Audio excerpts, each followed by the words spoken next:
apa yang nak diletakkan di atas penimbang amal tu. Apa yang nak diletakkan di atas penimbang amal kebajikan tadi. Seandainya segala amalan yang kita buat di dunia ini ditolak, tidak diterima oleh Allah kerana dibinasakan oleh maksiat yang kita buat. Jadi rugi tak hidup? Rugi. Penat tak beribadat? Penat. Buang masa tak? Buang masa. Buang tenaga. Membazir harta. Kerana ada ibadat yang perlukan harta benda. Zakat, haji, umrah nak kena ada duit juga. Bersedekah sini, bersedekah sana, berwakaf sini, berwakaf sana. Berwakaf sini, berwakaf sana, rugilah.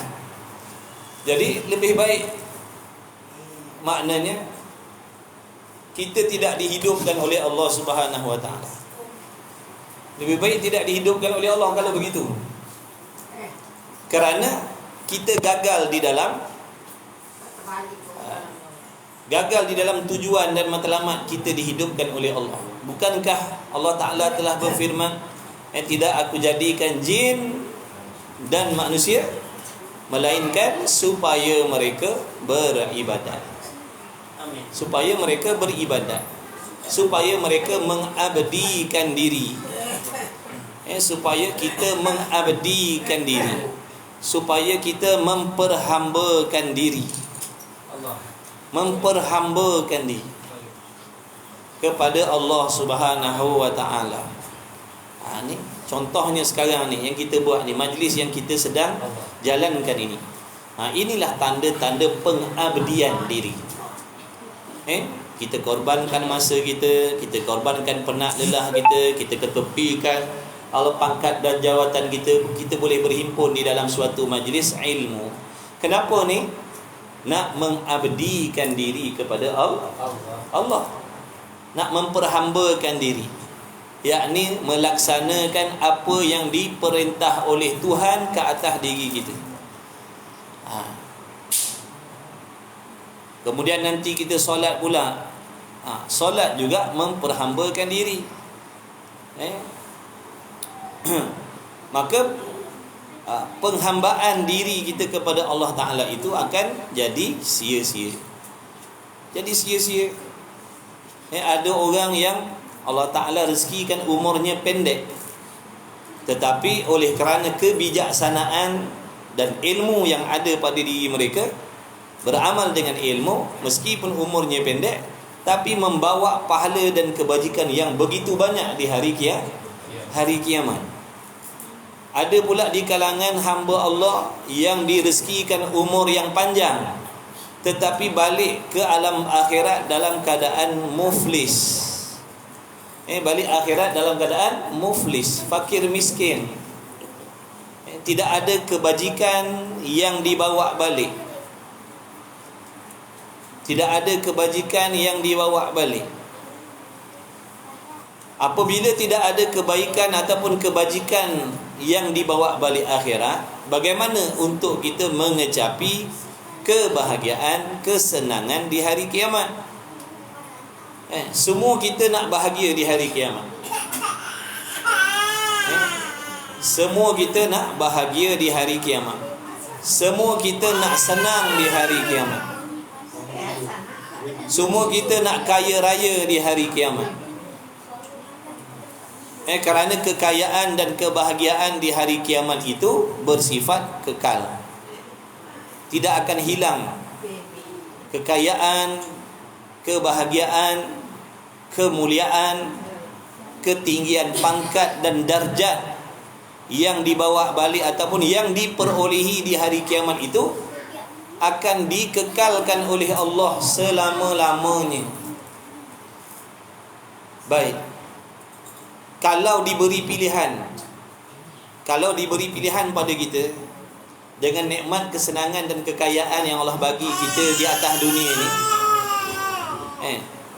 seandainya kalau Allah Ta'ala nak mengekalkan kekayaan ini untuk diri kita selama-lamanya dan nyawa kita tidak diambil oleh Allah, kita mahu ke tidak? Kita mahu ke tidak? Seandainya pangkat, jawatan, kekayaan, harta benda yang kesenangan yang Allah Ta'ala bagi ni, kebahagiaan Allah Ta'ala bagi kepada kita ni dikekalkan sampai bila-bila. Kita nak tak? Dah tentu kita nak. Tetapi mengikut apa yang Allah janji, mustahil. Kekayaan yang kita bersusah payah cari ini pasti akan ditinggalkan. Pasti akan ditinggalkan bila-bila waktu. Bila-bila masa akan ditinggalkan. Bila datangnya ajal, bila datangnya kematian, segala kelebihan-kelebihan dunia yang ada pada diri kita, semua ni ditinggalkan. Semua kemegahan yang ada pada diri kita ditinggalkan. Serta merta akan lucut daripada diri kita. Bila datangnya mati, terlucutlah semua.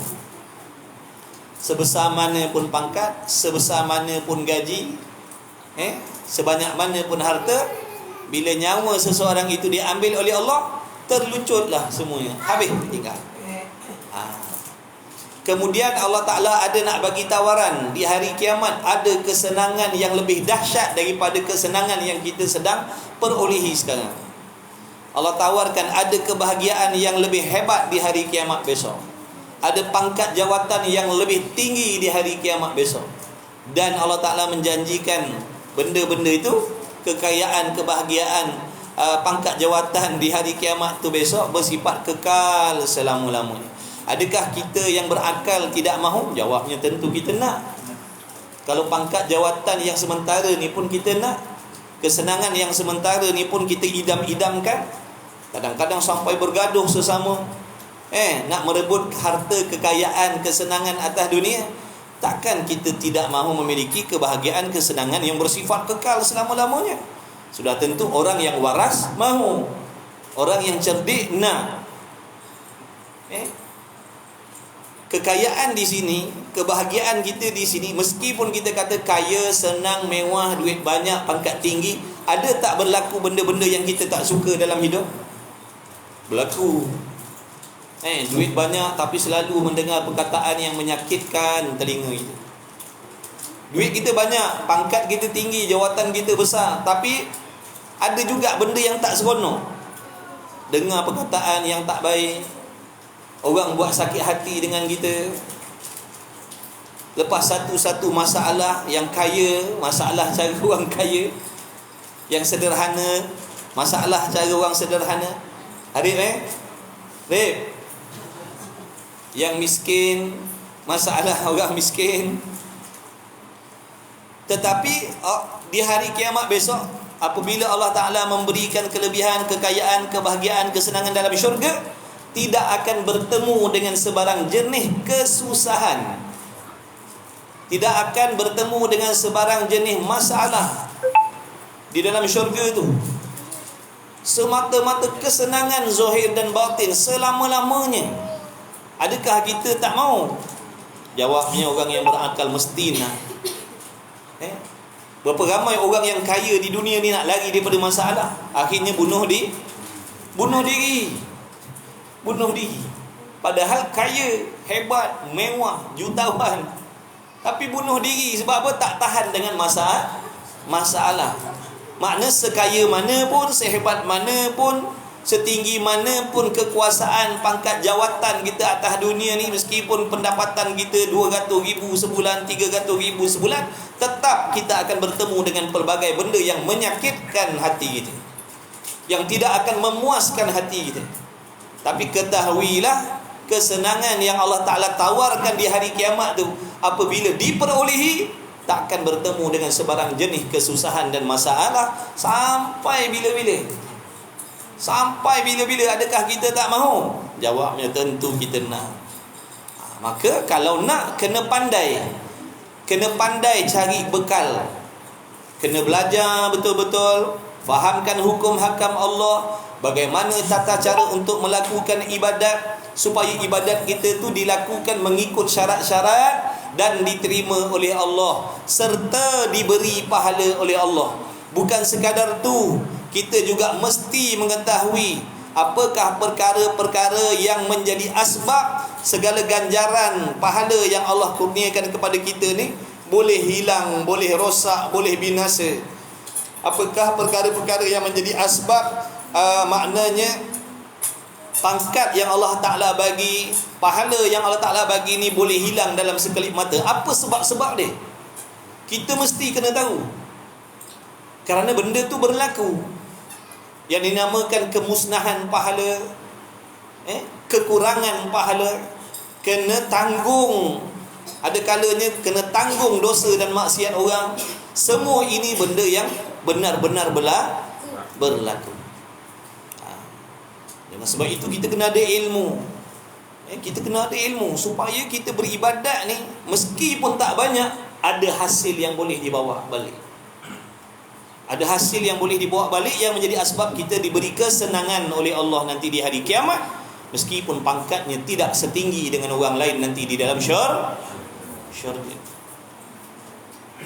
Setidak-tidaknya kita selamat daripada azab yang Allah janjikan. Paling tidak. Jadi ingat tak dulu pelajaran kita yang sebelum,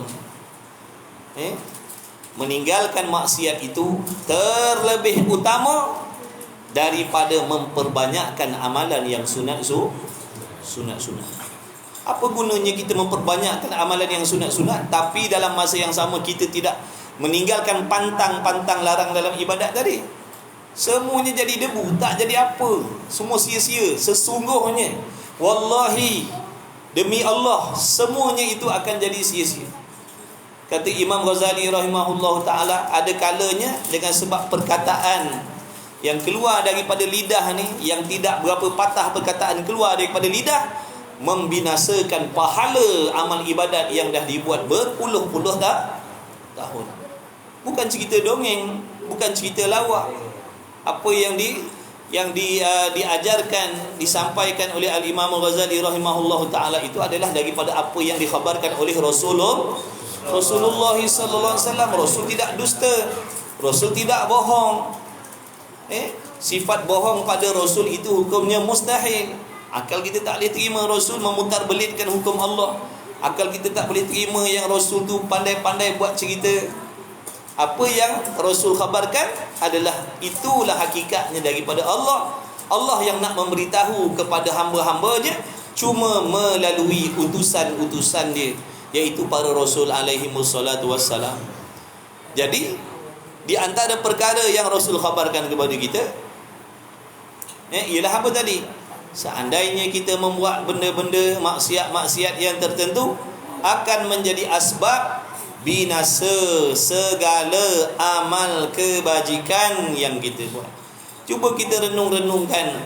Kita balik akhirat, waktu kita mati tu, kita nak menghadap Allah tu, waktu jasad kita ni nak ditanam, nak dikafan, nak ditanam, nak dipulangkan kepada Allah, dalam keadaan kita tidak ada membawa bekal.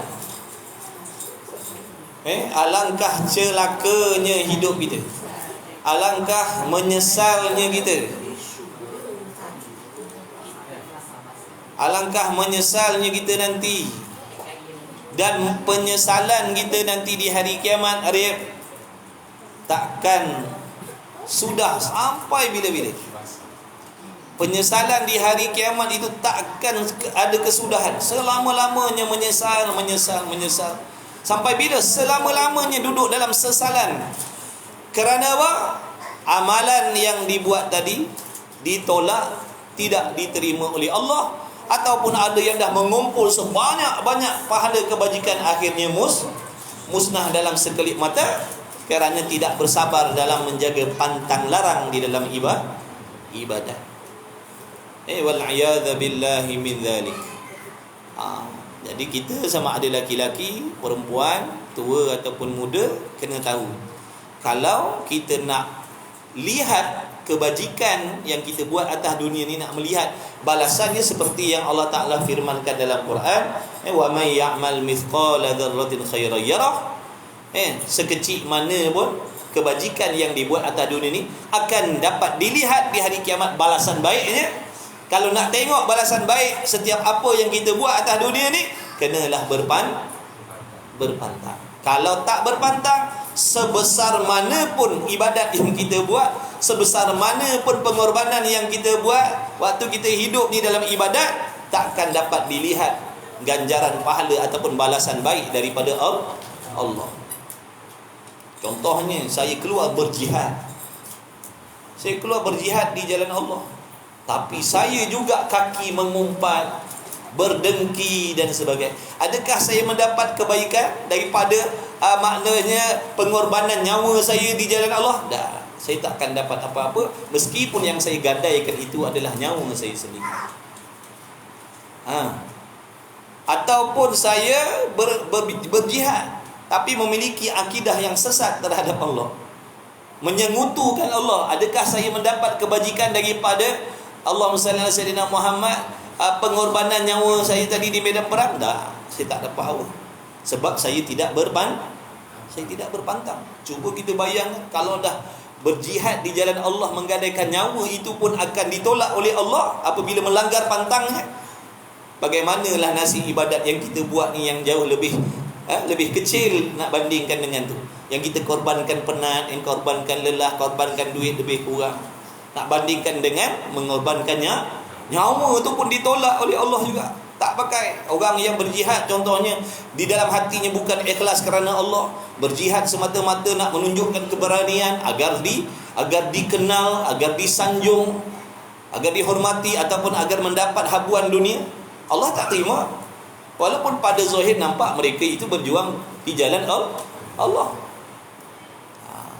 Jadi kita kena renung fikir. Penatlah kita beribadat. Tujuan hidup beribadat agar mendapat kebaikan di hari kiamat besok. Tiba-tiba kita dah diberi peluang oleh Allah hidup, dah diberi peluang oleh Allah beribadat, tapi hasilnya kita tak dapat buat balik. Contohnya kalau kita ni lah, ramai-ramai ni kita diberi modal untuk berniaga. Setiap orang 1 juta ringgit modal perniagaan. Arif, nak Arif? 1 juta. Tiba-tiba kita tak dapat seposen pun daripada untung modal yang dah dapat 1 juta tadi, modal perniagaan 1 sen pun tak ada untung.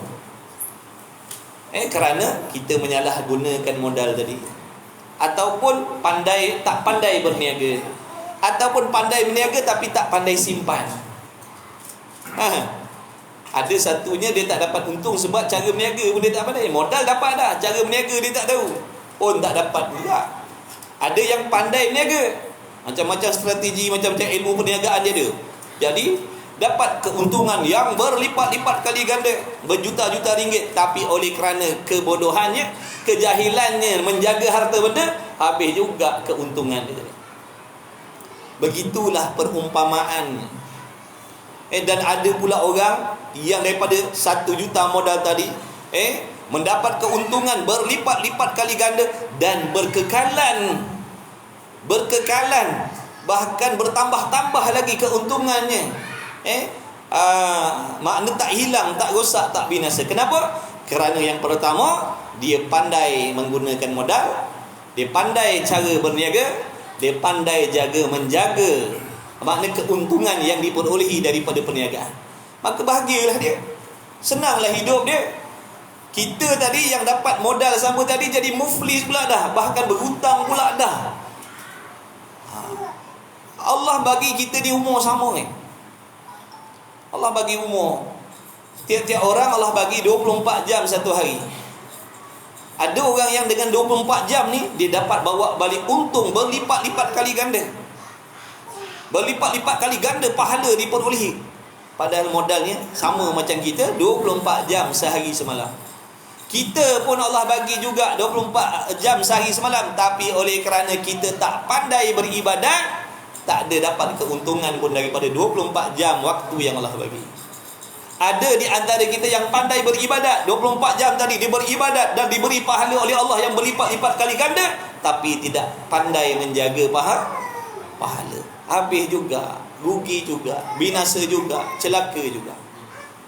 Dengan sebab itu kita perlulah merenung, berfikir,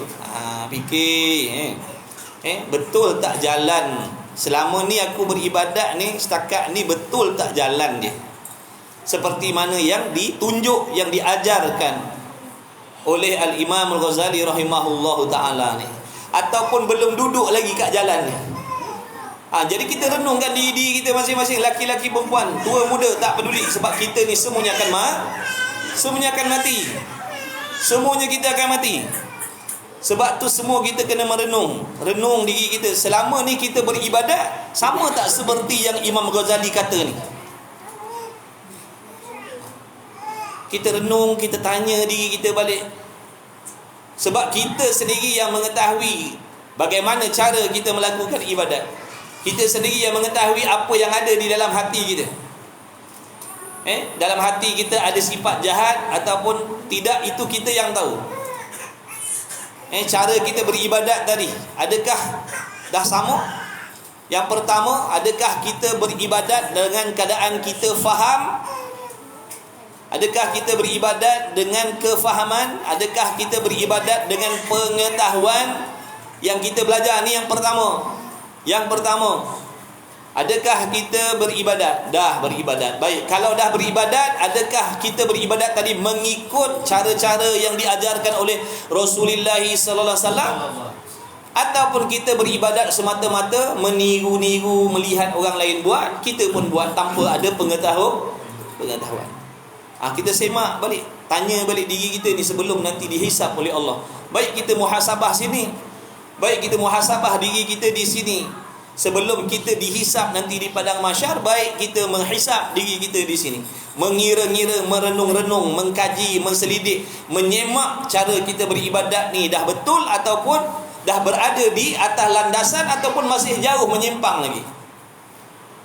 Kena semak, kena fikir. Jangan kepala kita ni, akal fikiran kita ni dipenuhkan dengan memikir hal-hal dunia semata-mata. Pagi petang siang malam fikir nak kaya, fikir nak mewah, fikir nak hebat, urusan ni, urusan tu, tanpa ada waktu memikirkan urusan akhirat yang jauh lebih sebenar, yang jauh lebih penting, yang bersangkut paut dengan kehidupan kita yang hakiki, kehidupan kita yang sebenar-benar, kehidupan kita yang abadi. Adakah kita berfikir tentang kehidupan kita yang abadi di hari kiamat besok? Adakah kita dah bersiap sedia nak menerima azab-azab yang Allah janjikan? Ataupun bagaimana? Maka renung, tengok, fikir. Kita dijadikan oleh Allah supaya beribadat. Jadi soalannya, kita dah beribadat ke belum? Baik, contoh kita jawab, kita dah beribadat. Baik, soalan yang seterusnya, adakah kita beribadat makna membuat apa yang Allah suruh, meninggalkan yang Allah larang tadi, mengikut ilmu pengetahuan? Ataupun kita buat dalam keadaan kita tak tahu, tiru orang buat. Tengok orang solat, kita solat. Tengok orang tutup aurat, kita tutup aurat. Padahal cara buatnya salah. Ataupun kita beribadat dengan ilmu. Baik, jawabnya, contohlah jawapannya, ya, kita dah beribadat mengikut pengetahuan. Okey, semak keikhlasan hati kita. Adakah dah ikhlas dalam ibadat yang kita buat tadi? Ada tak dalam hati kita penyakit-penyakit yang bertentangan dengan ikhlas, yang menjadi asbab meskipun telah cukup syarat dan rukunnya, pahalanya tidak akan diterima selagi tidak ada keikhlasan dalam hati. Tahu tak kita apa itu ikhlas? Tahu tak kita bagaimana nak menghasilkan keikhlasan? Tahu tak kita nak menolak penyakit-penyakit yang bertentangan dengan ikhlas dalam hati? Kemudian contoh kata dah ikhlas. Okey, bila dah ikhlas, layaklah mendapat pahala. Bila dah dapat pahala, tanya lagi, adakah kita mengawasi, menjaga, memantau pahala-pahala yang dah diberi oleh Allah, asbab amal yang dah dibuat dengan betul tadi, mengikut syarat, rukun dan ikhlas tadi?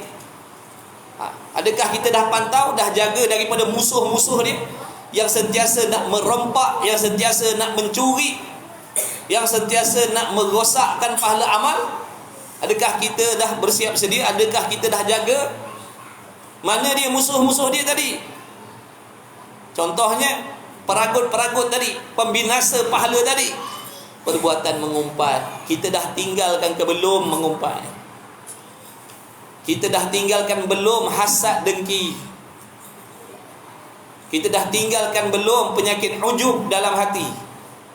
Kerana ni di antara benda yang menjadi asbab sebanyak mana pun pahala, setinggi mana pun darjat ibadat yang kita dah buat ni, diberi darjat yang tinggi, semuanya akan dibinasakan oleh Allah dengan sebab ni tadi, melanggar pantang ni. Kita semak balik, cek satu-satu. Jangan kita beribadat syok sendiri, nanti takut menyesal bila kita mendapat keputusan amalan yang kita buat ni keputusannya gagal. Yang tak buat dah tentu gagal. Yang tak buat dah tentu gagal dah. Atas dunia ni dia tak peduli. Apa yang Allah suruh dia tak buat, yang Allah larang dia langgar. Itu dah memang tak diterima awal lagi. Ni yang dah buat ni, kita ni yang dah nampak semayang, dah nampak puasa, dah nampak zakat, nampaknya dah buat haji, nampaknya dah buat umrah, nampaknya dah keluar zakat, nampaknya dah buat baik pada anak bini, nampaknya dah buat baik pada suami, dah buat baik pada jiran, tetangga, masyarakat, wakaf sini, wakaf sana, zakat sini, zakat sana, tolong sini, tolong sana. Adakah kita yang dah buat ni tadi dah meninggalkan pantang-pantang larang, ataupun sambil buat beribadat, sambil tu juga kita langgar pantang-pantang tadi? Seandainya belum, ketahuilah belum ada lagi kebajikan yang bakal kita bawa balik.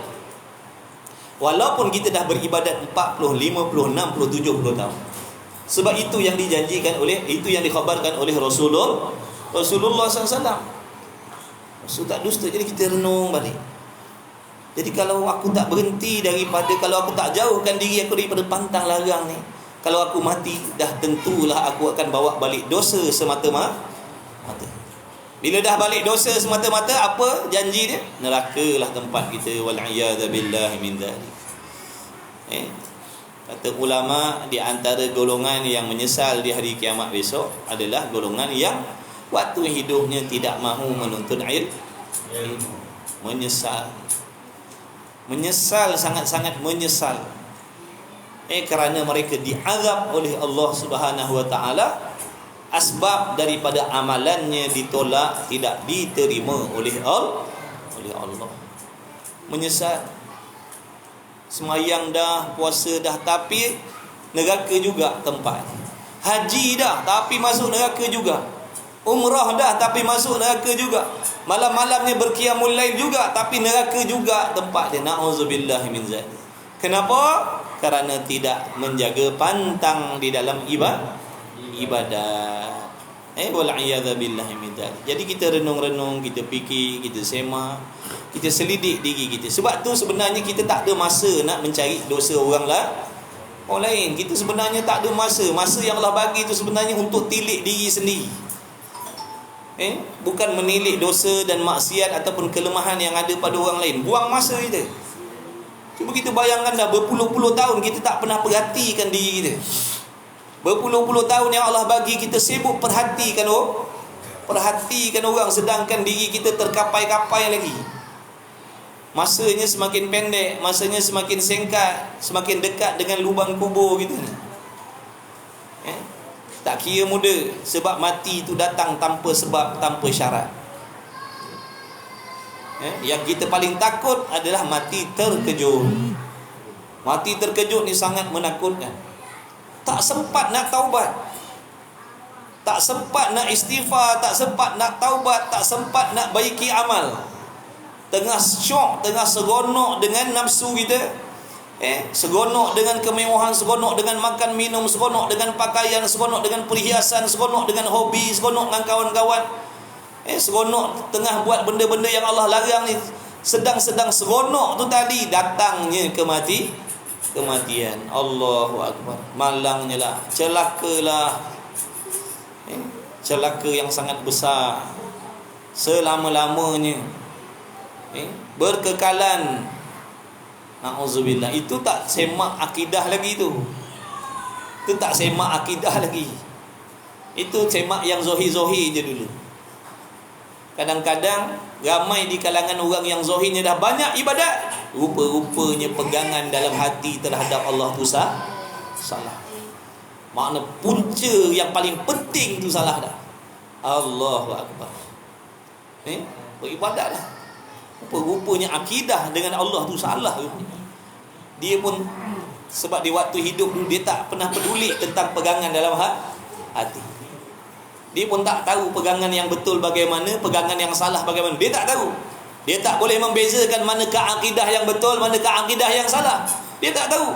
Macam mana kita nak menolak akidah yang sesat, nak mengambil akidah yang betul kalau kita sendiri tak ada ilmu yang boleh membezakan di antara akidah yang betul dan yang salah. Macam mana? Orang yang boleh menolak akidah yang salah ni sebab dia tahu. Sebab dia faham, sebab tu dia tolak, sebab tu dia jauhkan diri dan dia ambil yang betul. Kita tak pasti akidah yang betul macam mana. Entahlah. Akidah yang sebenarnya dengan Allah macam mana pun tak tahulah. Dah bagaimana akidah kita? Bagaimana pegangan kita? Bagaimana iman kita? Adakah Allah tak tahu? Allah tahu. Dalam hati kita bercampur akidah yang sesat dan yang betul. Maka tidak dikira orang yang beriman. Apabila di dalam hati kita ni berhimpun akidah yang betul dan salah, yang salah pun kita pegang, yang betul pun kita pegang, maknanya fahaman yang sesat pun kita percaya, fahaman yang betul pun kita percaya, dua-dua ni kita ambil letak dalam hati kita, sesungguhnya orang ni kufur dengan Allah. Kufur dengan Allah. Jadi berapa minit yang masa yang kita peruntukkan untuk memikirkan tentang akhirat. Sebab tu satu rahmat yang besar bila Allah pilih kita dudukkan dalam majlis ilmu walaupun tak lama. Walaupun tak lama, itu rahmat besar daripada Allah. Meskipun kita billionaire, kita tak boleh beli majlis ni. Kita tak boleh beli majlis ni. Kita tak boleh nak beli tiket supaya Allah pilih kita dudukkan dalam majlis ilmu yang bermanfaat. Meskipun kita billionaire. Ya Allah, ambillah 1 bilion, berilah aku taufik supaya aku boleh selalu duduk dalam majlis ilmu. Dah, tak ada orang boleh beli. Sebab tu syukur alhamdulillah ya Allah. Kita bukan orang baik. Kita orang banyak leka, banyak lupa, banyak lalai, tapi Allah pilih. Ini orang panggil nasib baik. Nasib baik Allah pilih muka-muka kita. Padahal muka-muka kita bukan muka-muka orang baik pun. Tapi nasib baiklah. Mujur tu maknanya nasib baik sangat-sangatlah Allah pilih kita ni. Cuba kita bayangkan kalau Allah tak pedulikan. Cuba kita fikirkan Kalau-kalaulah Allah tak pedulikan kita ni, ambil letak dalam majlis ilmu, beri kesabaran dalam hati, boleh istiqamah belajar agama. Kalau Allah tak pilih, bagaimana keadaan kita? Tak tahu halal haram, tak kenal Tuhan, tak kenal dosa pahala, duk khayal dengan seronok dunia, kemewahan dunia, hiburan dunia, duduk dalam keadaan begitu pagi, petang, siang, malam berseronok. Rupa-rupanya Allah sedang membuat benda yang dibenci oleh Allah. Kemudian nyawanya diambil dalam keadaan begitu. Wal'iyadha billah min dhalik. Lalu kita kena mengucap, kena banyak-banyak memuji Allah. Alhamdulillah ya Allah, walaupun aku bukan orang baik, kau pilih juga ya Allah. Kau letakkan juga dalam senarai-senarai tetamu-tetamu kehormat engkau ya Allah. Nabi kata orang yang duduk dalam majlis zikir, majlis ilmu itu tetamu Allah. Tetamu Allah, namanya Allah dah kehendak dah, Allah senaraikan dah. Ni orang akan jadi tetamu dia. Rupa-rupanya yang dalam senarai tadi orang yang leka, yang lupa, yang kadang tak solat, kadang buat benda haram. Allah pilih juga. Ini kasih sayang Allah. Yarzuqu man yasha. Allah Maha memberi rezeki kepada siapa yang dia kehendak. Sesat mana, seleka mana, selupa mana, sebanyak mana dosanya, tapi kalau Allah kehendak nak jadikan dia orang baik, Allah akan ambil dia. Allah akan ambil dia dan Allah akan jadikan asbab-asbab yang tertentu yang akan mengubah dirinya daripada leka, lupa, lalai kepada mengingati Allah dan memperbetulkan ibadahnya. Yang akhirnya Allah juga yang memberi balasan pahala dan syurga kepada mereka. Dan ada pula golongan yang Allah singkirkan. Allah tak kehendak, Allah tak mau, Allah tak nak, maka dia dibiarkan oleh Allah dalam keadaan leka, lupa, lalai, sesat, kufur. Allah biarkan. Nak kata apa? Itulah Tuhan. Itulah sifat Tuhan. Dia bebas. Siapa boleh paksa Allah? Ya Allah, kenapa kau pilih yang tu? Kenapa kau tak pilih begitu? Siapa nak soal Allah macam tu? Apa hak kita nak soal Allah? Ya Allah, kenapa aku kau panggil, diberi dudukkan dalam majlis ilmu, kenapa yang tu kau tak panggil? Jawabnya kerana dia Tuhan. Jawabnya kerana dia Tuhan yang bebas mentadbir. Itulah sifat kehebatan, kekuasaan Allah. Yang sepatutnya kita kena takut, kena gerun. Kerana Allah, dia nak buat ikut kehendak dia, bukan ikut kehendak hamba dia. Kita yang dah dipilih oleh Allah ni, patutnya ya Allah, terima kasih ya Allah, selamatkan aku. Mujur ya Allah, kau selamatkan aku. Mujur kau pilih aku ya Allah. Mujur kau pilih ahli keluarga aku, anak bini aku, keturunan aku dan sebagainya. Mujur ya Allah, terima kasih banyak-banyak ya Allah. Tak terbalas. Cuba kita bayangkan kalau Allah singkirkan kita, macam mana nasib kita di hari kiamat? Mengikut janji Allah, dah tentulah diazam oleh Allah. Menyesal tak habis. Tak boleh nak kata apa, dia Tuhan. Dia Tuhan. Nak kata apa, nak komplain, nak condemn. Siapa kita? Selama ni siapa bagi makan minum? Bukankah Allah? Allah. Jadi dia buat apa yang dia kehendak. Sebab tu kita kena takut. Takut-takut kita ni yang hari ni dipilih, besok disingkirkan oleh Allah. Takut-takut kita yang dipilih oleh Allah ni disingkir oleh Allah. Kena ada perasaan tu. Takut nikmat taufik ni ditarik kembali oleh Allah. Kena ada perasaan tu. Lepas tu diajar dalam doa selepas solat tu, Rabbana la tuzigh qulubana ba'da idh hadaitana. Ya Allah, jangan kau tarik balik petunjuk hidayah yang kau dah bagi ni, kau jangan tarik balik ya Allah. Petunjuk aku boleh solat, aku sayangkan agama, suka majlis ilmu, hormat alim ulama ni. Ini hidayah, ini taufik daripada Allah. Jangan kau tarik balik ya Allah daripada hati aku. Boleh tak Allah nak tarik? Boleh tak? Boleh. Berapa ramai orang yang lahirnya Islam, matinya kafir. Itu dalilnya, itu bukti. Jadi kita kena ada takut ya Allah. Tolonglah. Kekalkan nikmat ni ya Allah, jangan kau tarik, jangan kau ambil balik ya Allah. Kalau kau tarik balik, celakalah aku ya Allah. Dia tetap adil walaupun dia ambil, itu hak dia. Tubuh badan kita, roh kita, iman kita, taufik yang kita dapat, semua milik Allah. Dia nak ambil milik dia sendiri, ikut dia. Kita tak boleh kata Allah ni zalim. Dulu beri iman, dulu beri Islam, dulu beri taufik, sekarang Allah tarik balik, Allah zalim. Tak. Zalim tu apa maksud zalim? Meletakkan sesuatu tidak kena pada tempat. Ataupun kita boleh cakap begini, mudah nak faham zalim ni, mentadbir, memerintah milik orang. Memerintah milik orang. Memerintah milik orang. Sepenuhnya. Kita ni milik Allah sepenuhnya. Kita beribadat ni digerak-gerikan oleh Allah. Allah yang menjadikan tubuh badan kita, Allah yang menolong kita buat ibadat, Allah yang memberi taufik kita boleh puasa, zakat dan sebagainya. Nak berzakat, rezeki mana ambil? Allah yang bagi. Mana datangnya duit? Asbab pekerjaan. Siapa yang bagi pekerjaan? Allah. Siapa yang bagi pangkat jawatan? Allah. Jadi bila Allah nak ambil balik apa yang dia bagi, itu hak Allah. Itu hak Allah. Sebab tu kita kena takut. Ya Allah, takut. Tak menjadi salah pun pada Allah. Dan Allah tak rugi apa pun kalau Allah tarik balik nikmat iman Islam yang Allah dah bagi pada kita. Allah tak jadi rugi apa.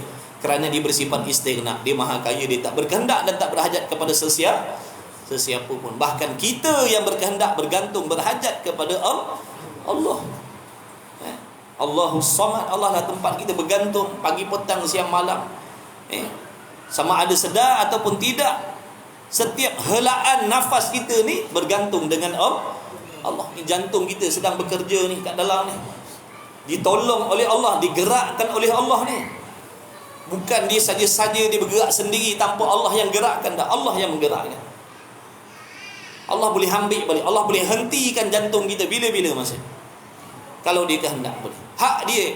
Jadi dia tak zalim kalau dia nak ambil semula. Dan dia nak bagi kepada orang lah. Jadi jangan kita sombong. Sebaliknya, rasa syukur, alhamdulillah ya Allah. Ini semata-mata belas kasih sayang kau je ya Allah. Aku boleh semayang, boleh mengaji lebih kurang, boleh semayang lebih kurang, semata-mata belas kasihan kau ya ni ya Allah. Kalau kau nak ambil bila-bila masa boleh ya Allah, itu hak kau, tapi aku harap janganlah ambil ya Allah. Penyerahan diri kita tu, waktu solat tu penyerahan diri kita, kita menyerah diri dengan Allah. Serah diri aku serah diri, makna kalau Allah nak buat apa pun boleh. Allah nak cabut nyawa kita pada dan waktu ni pun boleh.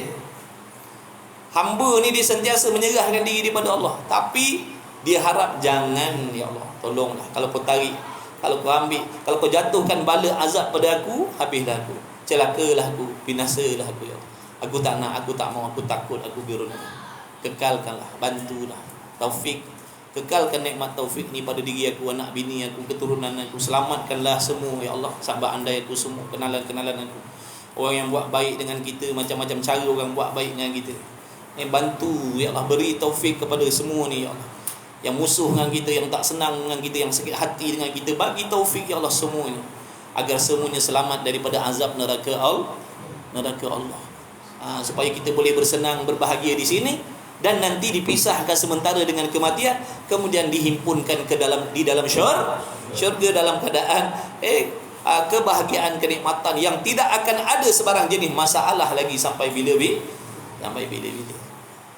Allahumma salli ala sayyidina Muhammad. Tu cerita pasal pantang tadi tu. Pantang tadi, mana besar benda tu. Kalau kita tak sembang kan kita ingat alah apa sangatlah. Tapi benda penting tu. Kalau kita tak ambil berat, nanti kita akan menyesal. Kita ingat alah apa sangatlah mengumpat ni, apa sangatlah berdengki ni. Bukan ada apa pun aku berdengki pun aku solat juga.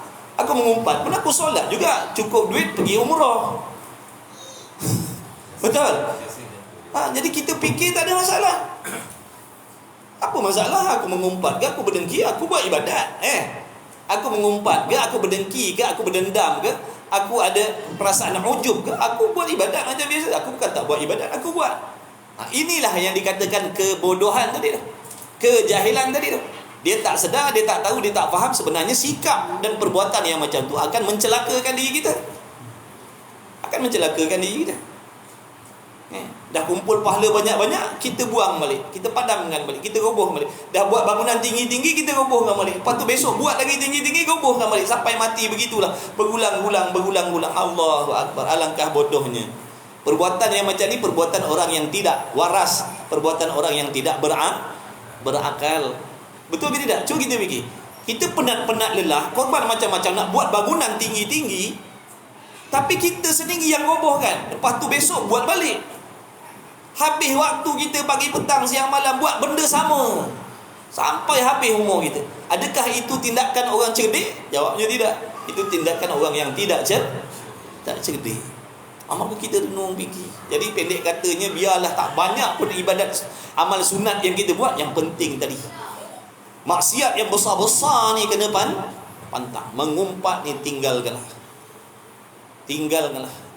Janganlah cerita sebarang jenis kejahatan dan kemaksiatan orang lah. Serahlah itu urusan mereka dengan Allah.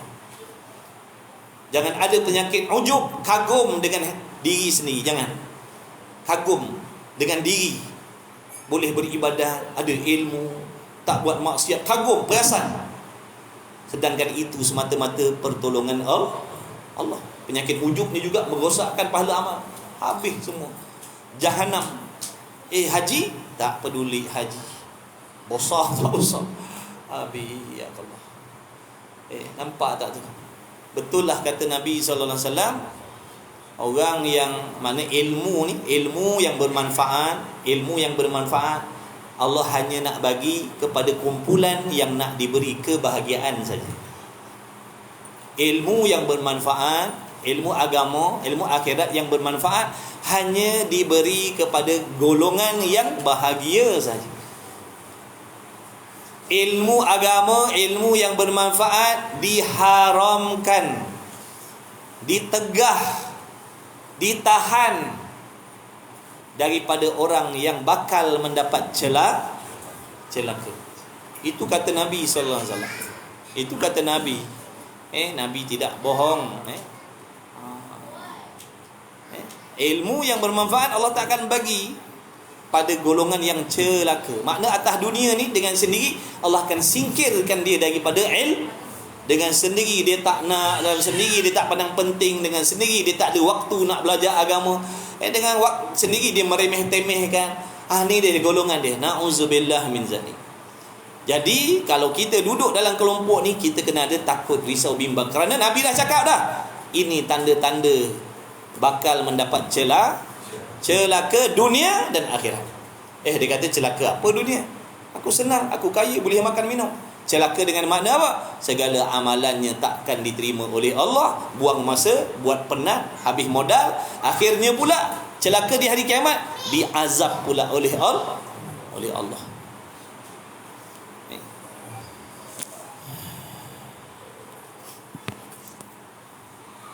Baik.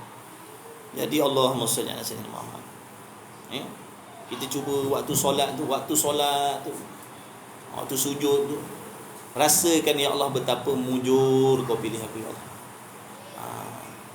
Sujud yang terakhir solat tu, doa pada Allah, ya Allah syukur sangat. Jangan kau tarik nikmat ni ya Allah, tolong kekalkanlah nikmat ni sampai kau ambil aku ya Allah. Jangan kau tarik balik ya Allah. Celaka aku kalau kau tarik balik, celaka ya Allah. Allah tak bersalah pun. Kita milik dia nak buat macam mana? Berapa ramai orang yang lahirnya Islam, matinya kafir, murtad, na'udzubillah. Allah, kita kena renung fikir.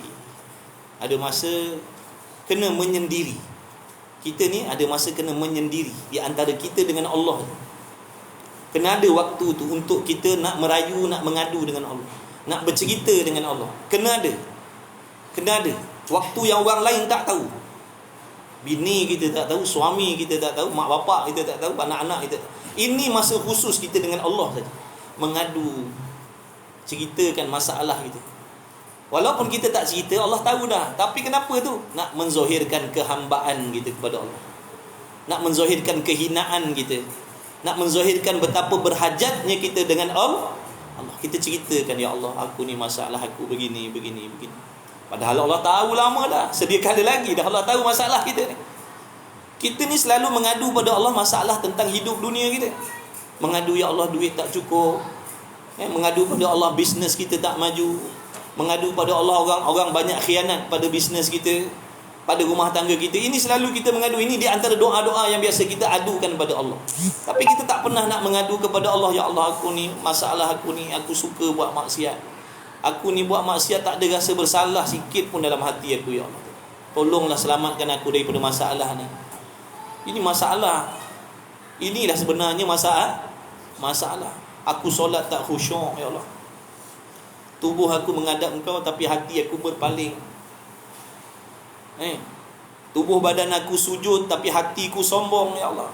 Tolonglah selamatkan aku, ya Allah. Ini semua celaka bagi diri aku, ya Allah. Tolonglah selamatkan. Hati aku kotor, ya Allah. Mengadu cerita semua. Allah sangat redha dengan hamba yang jujur macam ni. Inilah di antara jujur, makna hamba yang melakukan maksiat tapi darjatnya dinaikkan oleh Allah. Hamba yang jenis macam ni, dia mengaku, dia mengadu, dia tak malu dengan Allah. Sebab apa? Dia tahu walaupun dia tak sebut semuanya, makna tidak ada rahsia di antara dia dengan Allah. Berlakunlah baik macam mana pun, berserban, berjubah, bercelak, bersugi pun, Allah tahu dosa dan maksiat yang kita buat. Sebelum lagi kita mengadu dengan Allah, sebelum kita wujud lagi, dah ada dah tentang kemaksiatan kita ni di sisi ilmu Allah. Jadi mengadu dengan Allah tadi nak manja dengan Allah, nak ngadu. Minta tolong, ya Allah tolonglah. Kalau selalu kita mengadu dengan Allah pasal hal-hal dunia, cuba sesekali mengadu dengan Allah. Adukan masalah akhirat kita, adukan masalah ibadat kita.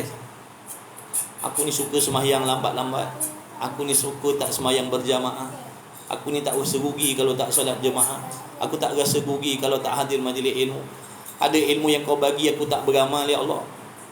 Ini masalah aku, ya Allah. Tolong selamatkan, tolong selesaikan masalah ni, ya Allah. La haula wala quwata illa billah. Mustahil aku boleh menyelesaikan masalah ni. Tidak ada yang boleh menyelesaikan masalah ni melainkan Kau, ya Allah. Dan aku yakin, aku tahu masalah ni dengan kehendak kau berlaku dalam kehidupan aku, ya Allah. Dengan kehendak kau, ya Allah. Kau Tuhan, kau berhak nak tetapkan apa saja di atas diri aku. Itu hak kau sebagai Tuhan. Tapi aku mohon, ya Allah, jangan kekalkan aku begini. Beri taufik, aku nak berubah, nak jadi baik, ya Allah. Beri aku kekuatan. Doa. InsyaAllah, kalau sungguh-sungguh satu masa Allah akan bukakan jalan. Allah akan bukakan jalan, Allah akan datangkan bantuan, Allah akan datangkan pertolongan yang kita tak sangka. Kalau dulu kita berasa bukan main berat, bukan main payah, tapi bila dah datang pertolongan Allah, seberat mana pun dia boleh buat. Kita ni kadang-kadang tak diberi sebab kita tak minta sungguh-sungguh dengan Allah. Kita tak minta sungguh-sungguh dengan Allah hati yang bersih. Tak pernah minta dengan Allah sungguh-sungguh nak memiliki hati yang bersih. Tak pernah minta sungguh-sungguh. Banyak di antara kita dalam bab berdoa pun, banyak dah dalam bab berdoa pun kita dah tak ada adab dengan Allah dah. Minta pada Allah tapi dengan keadaan tidak beradab. Mulutnya membaca doa tapi hatinya entah ke mana, ke mana-mana. Macam mana Allah nak kabulkan? Sebab Allah tahu kita minta dalam keadaan tidak bersungguh-sungguh. Orang yang minta bersungguh-sungguh ni ibaratnya orang macam duduk sedang duduk kelemasan tu. Sedang duduk dalam kelemasan tu, minta tolong sangat-sangat. Bukan mulutnya sahaja menjerit minta tolong, bahkan sampai ke hati dia. Tolong, bukan hanya mulut dia. Tolong, bukan mulut, sampai ke hati dia. Sangat-sangat harap sangat tolong tadi.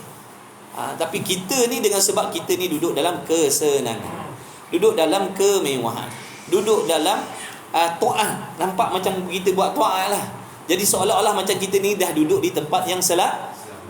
Sebab tu kita berdoa pun sambil lewa, sambil leka.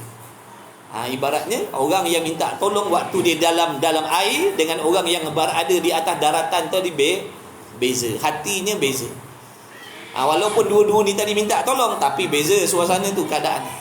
Yang kalau sedang kelemasan tadi dia minta sungguh-sungguh, yang atas ni minta juga tapi ala kadar dia. Orang yang arif billah tu, wali-waliullah tu, dalam apa jua keadaan sekalipun, dia memang hatinya macam dia sedang duduk dalam bala yang walaupun dia duduk dalam kesenangan, hati dia memang macam tu dengan Allah. Sampai satu cerita diceritakan seorang waliullah, setiap kali dia nak makan, dia minta pada Allah, ya Allah, rezekikan aku, berilah aku rasa nikmat dan lazat pada makanan ni, ya Allah. Padahal pada adatnya kita dah tahulah, kalau makan, kalau gula dah tentulah manis pada adat. Tapi nak menunjukkan hatinya itu sentiasa bergantung dengan Allah. Meskipun benda yang dah biasa dibuat, tapi tetap hatinya yakin mustahil dia akan rasa manis pada gula kalau tidak diberi rasa oleh Allah. Ceritakan hati dia tu, subhanallah. Hati itu sangat-sangat hebat dengan Allah. Itu orang yang mengenal Allah sampai macam tu. Kita tak sampai. Kita tak sampai tahap tu. Tapi jadikan benda-benda itu sebagai renungan. Betapa jauhnya lagi kita dengan Allah. Kita doa dengan tak beradab, kita doa dengan tak khusyuk, kita solat dalam keadaan hati kita berpaling daripada Allah dalam solat, tapi sibuk dengan hal dunia dalam solat kita. Dalam solat kita masih mikir tentang bini, tentang laki, tentang anak, tentang bisnes, tentang orang buat khianat dengan kita. Macam-macam yang kita masukkan dalam hati kita waktu kita menghadap Allah secara khusus. Makna adakah ini hamba yang baik? Adakah ini sikap hamba yang baik? Jawabnya dah. Maka kami minta tolong, ya Allah, tolong selamatkan aku, ya Allah, selamatkan aku. Aku tak nak macam ni. Bagilah aku ni rasa nikmat macam mana yang kau bagi pada Nabi, Rasul, wali-wali tu, kekasih-kekasih kau tu, ya Allah. Bagilah aku macam tu juga. Aku nak jadi macam dia orang, ya Allah. Aku nak macam dia orang. Kalau kaya, aku nak kaya macam sahabat tu. Walaupun mereka kaya tapi hatinya hebat dengan Allah. Minta sungguh-sungguh. InsyaAllah Allah sentiasa mendengar, memahami doa-doa kita. Bahkan kadang-kadang ada doa yang tak terucap kita. Sesungguhnya Allah gerti, orang tahu, Allah faham apa yang kita nak sebenarnya. Sampai tak tahu nak atur ayat macam mana. Kadang-kadang tak boleh nak cerita, macam mana nak cerita ni. Allah faham apa benda. Apa benda tu Allah faham. Kita mengadu dengan Allah, mengadu masalah ibadat. Jangan mengadu masalah dunia. Sebab yang disuruh risau dan bimbang adalah ibadat, bukan dunia. Dunia kita terbalik. Kita risaukan tentang dunia, tak risau dengan ibadat. Yang dirisaukan patut ibadat. Mana apa benda yang sangkut paut dengan ibadat ini yang nak kena risaukan. Aku ni kenapalah semayang suka lambat waktu, aku ni kenapalah semayang tak jaga, aku ni kenapa semayang tak khusyuk, aku ni tu benda ibadat. Fikir macam tu tak apa. Fikir macam tu kebaikan. Aku ni kenapa tak beramal, bila lagi nak beramal, macam-macam dah aku tahu dah yang baik tapi aku tak buat, macam-macam benda haram aku tahu tapi aku tak tinggalkan. Minta dengan Allah sungguh-sungguh. Ya Karim, tak baca lagi kita. Allah selamat. Maka mana tadi? Dan bahawasanya bagi menjauhkan tiap-tiap kelakuan itu terlebih sejahtera dan terlebih patut. 93 bang dan maknanya wallahu alam tu aslu kulli da'in al-baradu wa aslu kulli dawa'in al-himyatu. Bermula asal bagi tiap-tiap penyakit itu baradah, yakni memperbanyakkan makan, dan asal bagi segala ubat itu adalah pantangnya. Ni Nabi kata berpantang itu sebesar-besar ubat. Kadang-kadang tak makan ubat tapi dia jaga pantang, dia boleh sembuh juga. Dia nak beli ubat, dia tak ada duit, tapi dia jaga pantang, sembuh juga dia pun dengan jaga pantang. Apatah lagi kalau ada ubat, lagilah menyegerakan asbabnya. Kita ni walaupun tak banyak ibadat, pantang tu nombor satu kena jaga, iaitu jangan buat maksiat. Kalau terjatuh, terbuat, cepat-cepat minta maaf dengan Allah. Cepat-cepat minta ampun, minta maaf dengan Allah.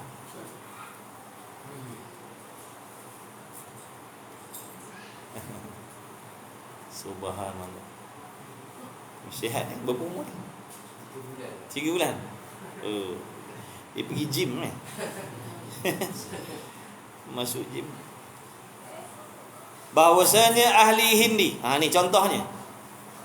Dan maknanya wallahu a'lam, bahawasanya pantang itu mengkayakan daripada tiap-tiap ubat. Makna barang siapa yang berpantang, dia tak berhajat pun kepada ubat. Siapa yang berpantang, dia tak berhajat pada ubat sebenarnya. Ubat tu nak menyegerakan. Tapi kalau dia berpantang aja, tak makan ubat, insya-Allah dia boleh sembuh. Dan kerana inilah dikayakan, bahawasanya dihikayatkan, bahawasanya ahli Hind, ada satu golongan, satu kumpulan atas dunia ni, ahli Hindi, kebanyakan mengubat mereka itu dengan cara mana? Dipeliharakan daripada dengan menegahkan orang sakit daripada memakan dan minum, dan berkata-kata beberapa hari. Itu cara dia punya kaedah ni. Jangan makan, jangan minum, jangan bercakap. Beberapa hari dipantangkan makan, pantangkan minum, pantangkan bercakap beberapa hari, maka sembuh dan sihat. Dengan yang demikian itu dia ada lain. Dengan cara tu je orang yang sakit tadi boleh jadi sembuh. Pantang makan, pantang minum, pantang bercakap, beberapa hari jadi sihat dia. Ada kaedah perubatan yang macam tu. Macam kita buat, tengok. Tu terbukti tu. Tu terbukti. Cubalah. Kok serasi yang memberi sembuh yang memberi sembuh Allah, itu memang tak boleh lupa tu. Sebab kaedah-kaedah perubatan tu bukan tu yang memberi sembuh. Kena pantang makan, pantang minum, pantang cakap. Dia macam berbahaya. Sedar-sedar diam terus. Sedar-sedar diam terus dah. Sembuh terus lah tu. Arif. Maka nyatalah bagimu wahai hamba dengan jumlah ini, makna dengan perhimpunan ilmu yang disampaikan dalam bab ni, bahawasanya takwa itu, takwa tu sifat takut gerun dalam hati tu, yang memilik segala pekerjaan. Makna apabila di dalam diri seseorang itu ada sifat yang namanya takwa, takut pada Allah dengan sebenar-benar takut, seperti mana yang Tok Khatib baca selalu, ittaqullaha haqqa tuqatih. Kamu takut kepada Allah, takut yang sungguh-sungguh. Bukan takut main-main, bukan takut di lidah, tapi takut yang terbit dalam hati. Faedah daripada pengetahuan, pengenalan, kefahamannya terhadap Allah itulah. Makna dia terlalu kenal Allah tu, terlalu faham siapa dia Allah tu, sehingga jadi takut. Tu takut tu lah. Takut tu lah tu yang dimaksudkan dalam khutbah tu. Bukan takut macam kita ni. Bukan takut macam kita ni. Takut-takut tapi buat juga benda Allah larang. Buat dalam keadaan ingat pula tu. Dalam keadaan ingat tu, tahu Allah lihat, tahu Allah dengar, buat jugalah. Allah hai. Sebab tu orang ahli sufi kata, orang yang buat maksiat ni dia suka nak menganjing-anjing dengan Tuhan. Menganjing ni apa? Mengejek tu kata ahli sufi, bila kita buat maksiat sebenarnya kita sedang mengejek-ngejek Tuhan. Sebab apa? Kita tahu yang Allah lihat, kita tahu, kita yakin yang Allah lihat, yakin yang Allah dengar, yakin yang Allah pandang, yakin yang Allah lihat. Tapi kita buat ke? Maknanya macam nak mengejek-ngejek, macam nak mencabar-cabar. Jadi kalau sekali fikir, betul lah. Adakah Arif, boleh lah Arif. Kau mimpi apa Arif? Masya Allah, tabarakallah. Dia nak sudah dari, nak sudah dah. Si baik kau tak boleh dengan aku Arif. Tidak, tadi sampai kotak tu kat muka TV. Jadi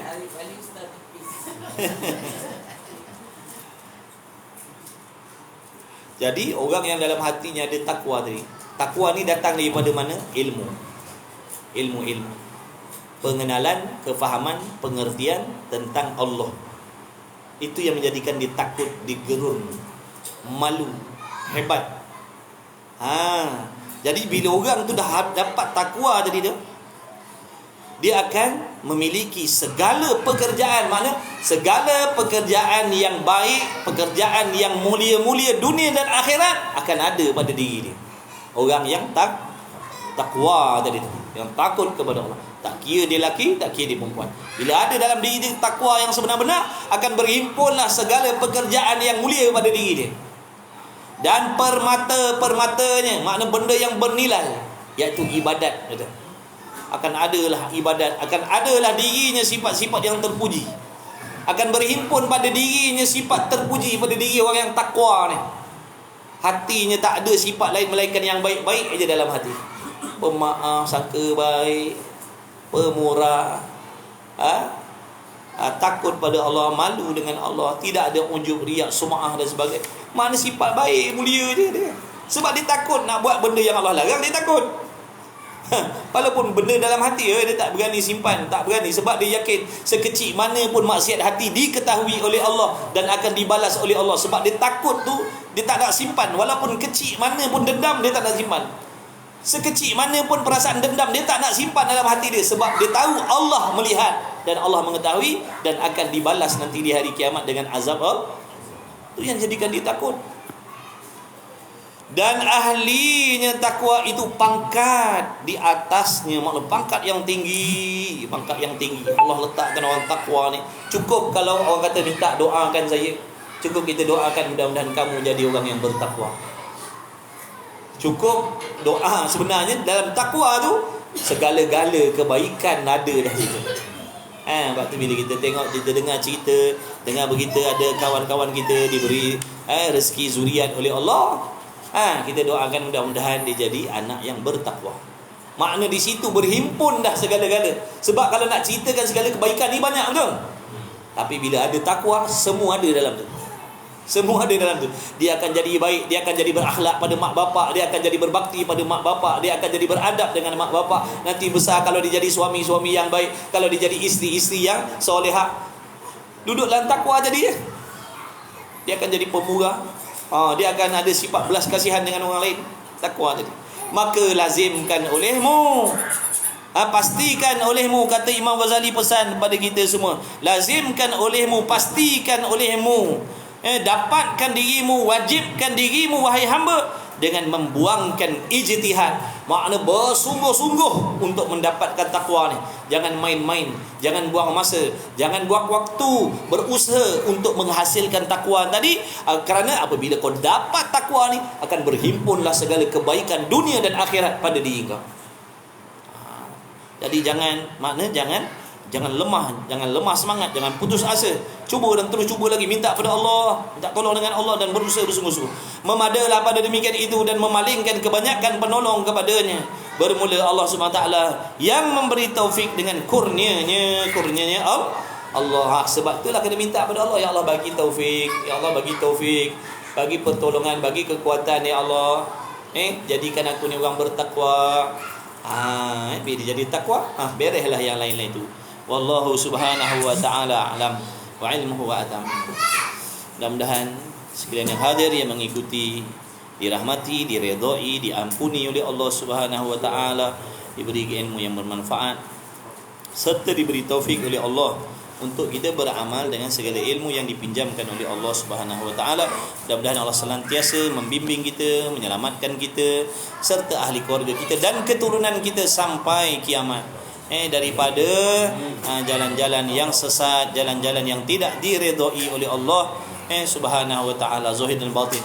Mudah-mudahan Allah Ta'ala membimbing kita zahir dan batin ke jalan yang lurus, seperti yang Allah kurniakan kepada para nabi, para rasul, para kekasih-kekasih Allah. Amin ya rabbal alamin. Mudah-mudahan diluaskan rezeki antum semua, diluaskan rezeki yang halal, ditambahkan keberkahan pada rezeki antum semua, diberikan kesihatan, keafiatan yang baik, dilahirkan di kalangan antum semua anak-anak yang soleh, yang solehah, bertakwa, selamat dunia dan akhirat, berjaya dunia dan akhirat. Dikabulkan segala doa-doa yang ada dalam hati suami kita. Dalam hati suami kita tu ada macam-macam hajat yang baik-baik untuk anak bini dia. Moga-moga dikabul oleh Allah, dipermudahkan oleh Allah.